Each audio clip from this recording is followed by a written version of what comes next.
I'm finally taking y'all's advice. Stick around and we'll get right to it. Hey, welcome back guys, Jason KM4ACK. I am finally going to break down and take y'all's advice. Every single time that I do a Meshtastic video, somebody brings up MeshCore. And it's not that I haven't wanted to try MeshCore, it's a simple fact that until about 90 days ago, there hasn't been any MeshCore devices in my area. Well, that has absolutely changed. So today we're going to be using the Seed Studio solar node and building out a MeshCore repeater for here at the house. Now, I've already got the WIO tracker flashed with MeshCore, and I'm curious to see how much I'll be able to pick up. And if you guys stick around, I'll show you what I've seen after the node has been in the air for a couple of days. All right, let's go ahead and get this thing flashed, and then we'll see exactly what I can hear in Middle Tennessee. All right, let's see what kind of mischief we can get into. I'm at meshcore.io, which is the official MeshCore website. From here, I'm just going to go up and click on the flasher button right there at the very top. That's going to load up the next page for us. And once that loads, let's go ahead in the search bar right there and just type seed with 3 E's. And we're looking for this SenseCap Solar. So let's go ahead and click on that. And we're going to be choosing a repeater today. Now we get this warning right up here at the top. Strongly recommended to install the OTA Fix bootloader. So let's see if we can find that right over here with the download button. Let's go ahead and click on that, and let's see if we can find the bootloader. All right, you got 2 options right here. You do not want the zip. We want the UF2 file. So let's go ahead and download that.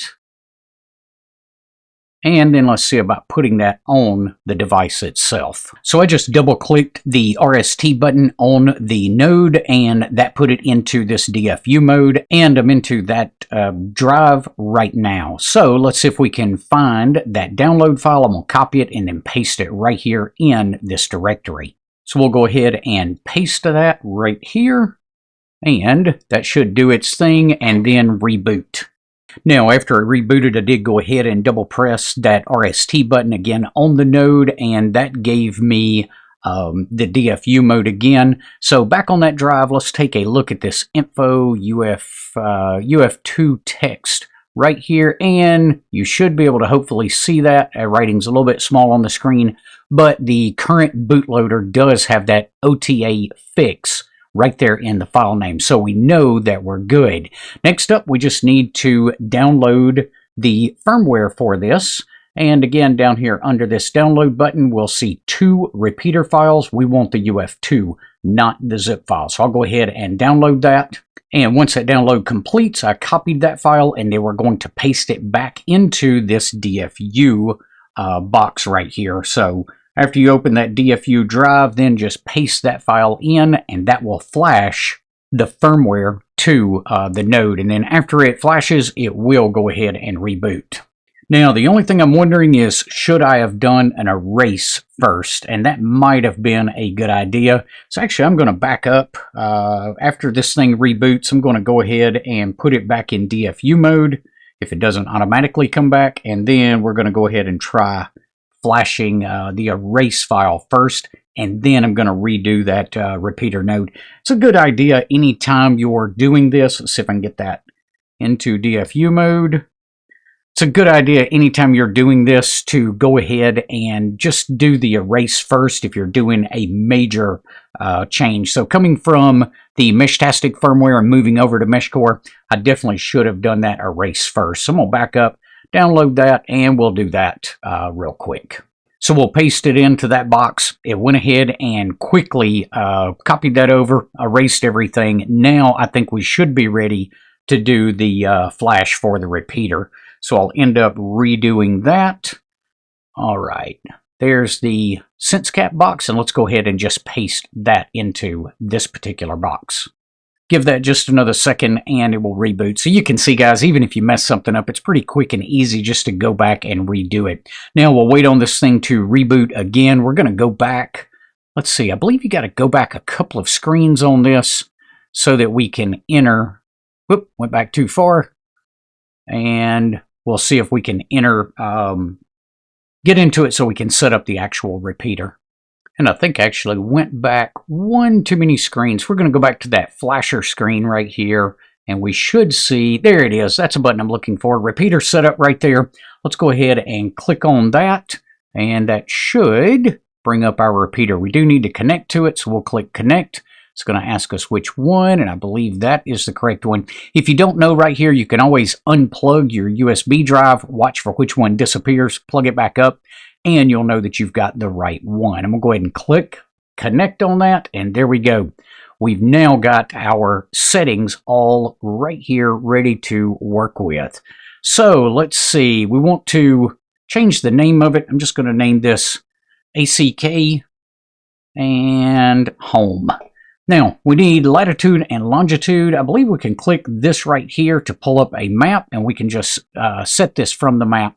You don't have to give your exact location. You just want it to be fairly close so others on the mesh will know roughly where the repeater is located. So I'm just going to set mine like right there. It's just outside the neighborhood, and click set location. That'll populate our latitude and longitude.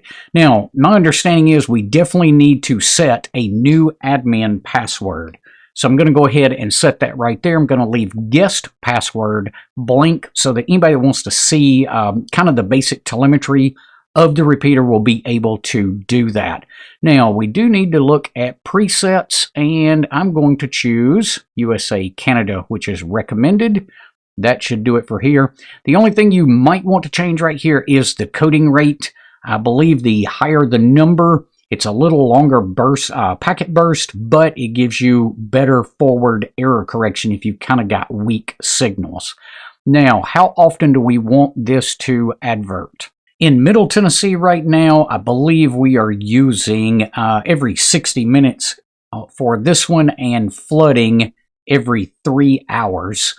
And then flood max we're going to set to 32. I believe those are the current settings. And then let's put something in the owner info right there. So how to reach out and contact me. We can use my ARRL address.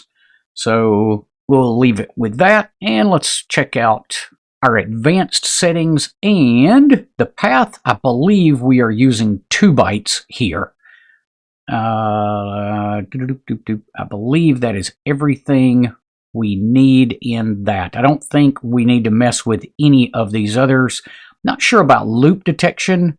Default is off. I'm going to leave that off for now. If someone, I may reach out to one of our MeshCore gurus here in Middle Tennessee and decide if that should be on or off. But for now, I'm just going to leave that to off, and we'll go ahead and click Save the Settings.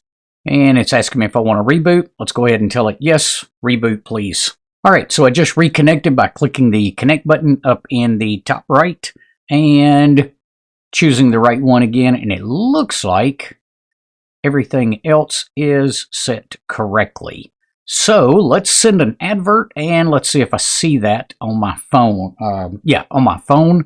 So I'm going to go ahead and click advert. Now let's check the phone and see if we got that on the MeshCore app. That will tell us that our settings are basically right. So let me connect to one of my nodes here. And let's see, do I see anything? I do not see anything, so we got to figure out exactly what I've got wrong. Let's try sending that advert again. Actually, I'm going to try sending an advert from my phone and see if... nope, it won't be... Oh, I did a 0 hop, so it won't be retransmitted. So let me do the flood routed, and still not sure about that. Let me do a search. Oh, I've got a filter here for only users. Let me click all, and now I see my my repeater showing up on the phone. So all I had to do was set the filter correctly, and now I'm seeing it. So it looks like we've got everything set up correctly. Let's get this thing on the roof. Well, I had every intention of taking you guys up on the roof with me. However, there's not a great place to set a tripod. So that was definitely out of the question since I was up there by myself and kind of had my hands full. But let's take a look at this map here. because this is what I've seen in about 3 days, 2 or 3 days since this node has been up. And this is the map. Now, I'm right there where you see the number 5 on the screen. Let's go ahead and start zooming in, though, and look at all of these nodes that I'm picking up. So, MeshCore has definitely become quite active in our area. However, my node is not being heard, and I think that comes down to the antenna that I chose to use. I put this thing up as high as I could possibly get it, but I've already got another antenna on order, and as soon as it comes in and this rain stops, I'm going to get that up and see if that doesn't improve things.